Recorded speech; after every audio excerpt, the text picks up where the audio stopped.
Bonjour à tous et bienvenue sur cette nouvelle vidéo de Senseiya Awakening. Aujourd'hui, tour de la mise à jour du 26 janvier. Cette semaine en bannière, nous avons Albafika, le premier personnage de Lost Canvas.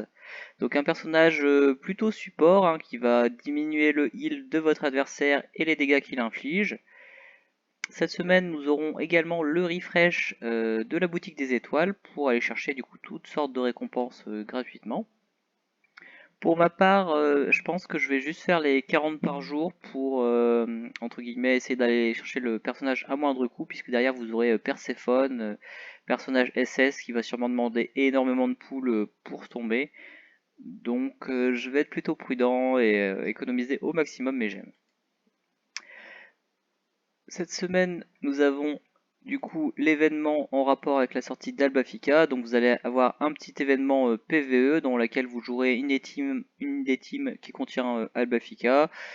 Et après, en faisant les quêtes, vous aurez ces roses que vous allez pouvoir échanger pour gratter quelques gemmes, quelques shards de skill tome, bref, ce qui vous fait envie.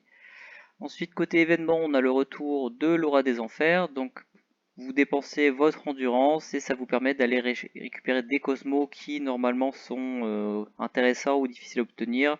Donc cette semaine c'est Fuchsia, Ambre et Veuve Noire, donc je pense que je vais passer et plutôt garder ma stam pour faire d'autres choses.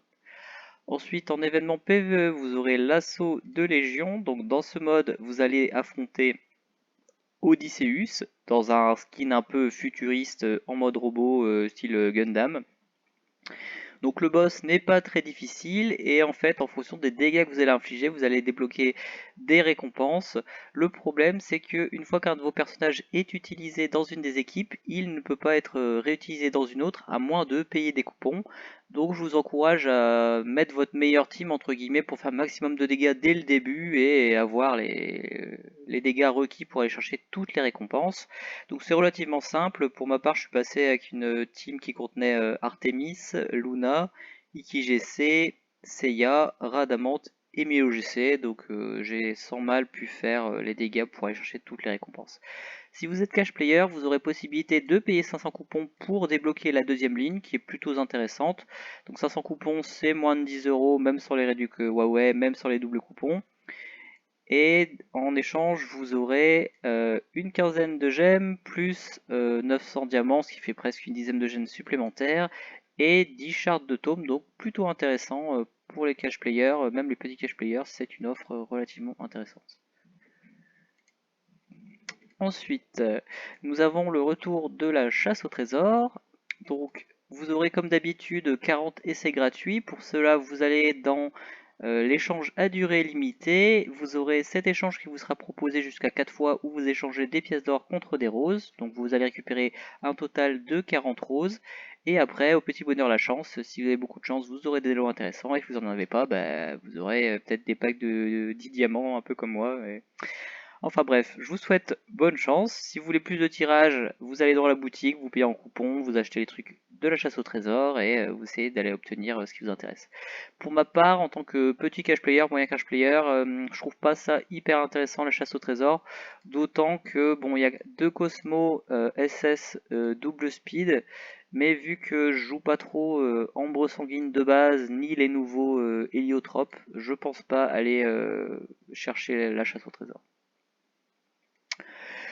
Ensuite, nous avons aussi côté cash player le retour de la roue de la fortune, donc l'occasion d'avoir quelques tirages gratuits ou contre quelques diamants. Donc si vous avez de la chance, vous aurez peut-être un bon lot. Pour ma part, c'est les lots les plus pourris la plupart du temps. Chose intéressante peut-être pour les gros cash players, c'est que vous aurez des bouquets pour le nouveau temple d'Albafika dans cette roue de la fortune. Donc si vous comptez maximiser vos temples, peut-être il faudra aller chercher la roue de la fortune. Je n'ai pas encore regardé si c'était disponible en boutique. Ensuite, toujours cash player, pour monter votre Albafika, vous avez possibilité de payer la recharge quotidienne, donc vous en coûtera 20 euros sans compter les réduits Huawei et autres. Vous aurez un tome pour Albafika, 15 pierres pour votre Star Wheel, 10 gemmes, 5 shards de tome et 150 verrous. Donc une offre relativement intéressante pour les cash players.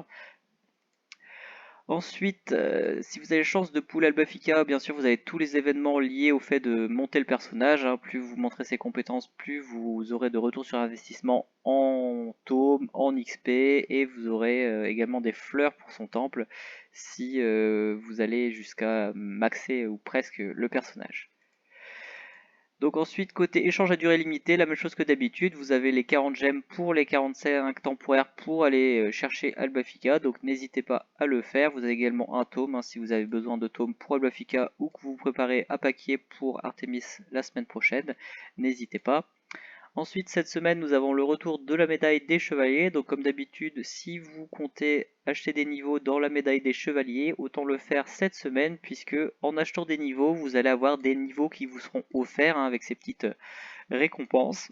Donc je vous invite à aller, si vous êtes cash player, aller chercher au moins le niveau 50, puisque ça vous permettra, avec l'XP que vous allez avoir en faisant les quêtes quotidiennes, plus avec ces niveaux, d'aller facilement chercher au moins le palier 80 qui vous garantira 2 tomes bleus supplémentaires, en plus de ces petites récompenses qui vous offrent quasiment un tome complet, donc c'est relativement intéressant.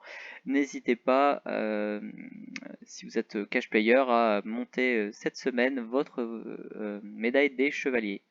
Cette semaine dans la médaille des chevaliers aussi, enfin ce mois-ci pardon, vous aurez un skin pour Shun Nébulaire, donc l'occasion aussi pour vous de monter votre pavillon des skins. Ensuite, côté Albafica, comme vous pouvez le voir, il est seul dans son temple.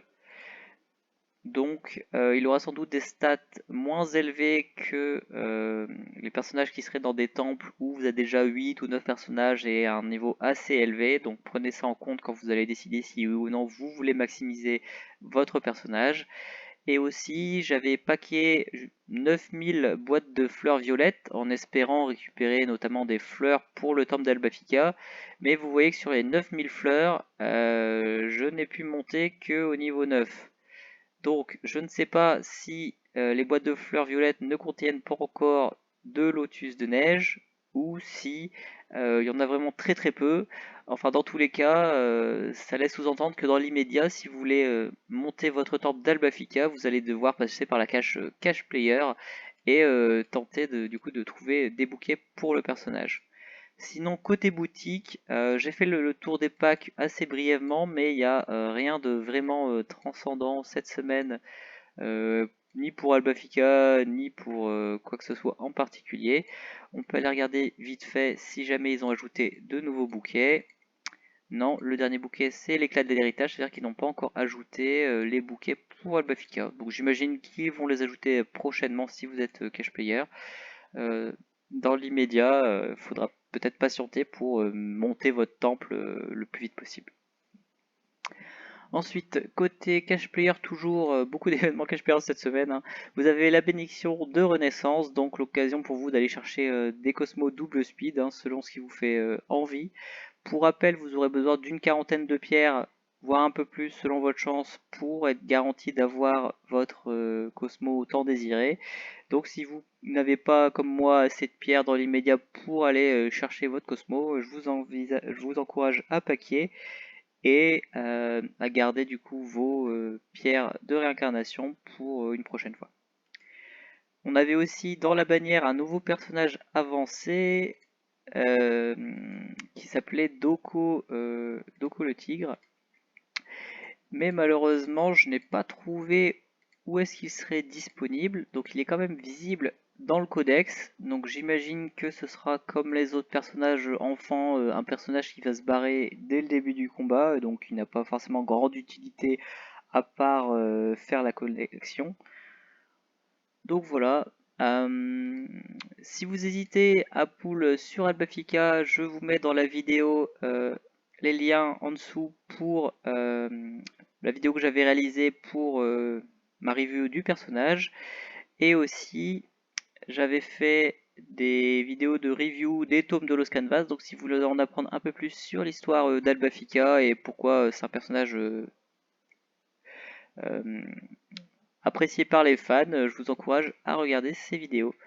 Donc voilà, c'est tout pour cette mise à jour, j'espère qu'elle vous aura plu. N'hésitez pas à liker la vidéo, à vous abonner ou à la partager. Et on se retrouve à bientôt pour une prochaine vidéo. Salut!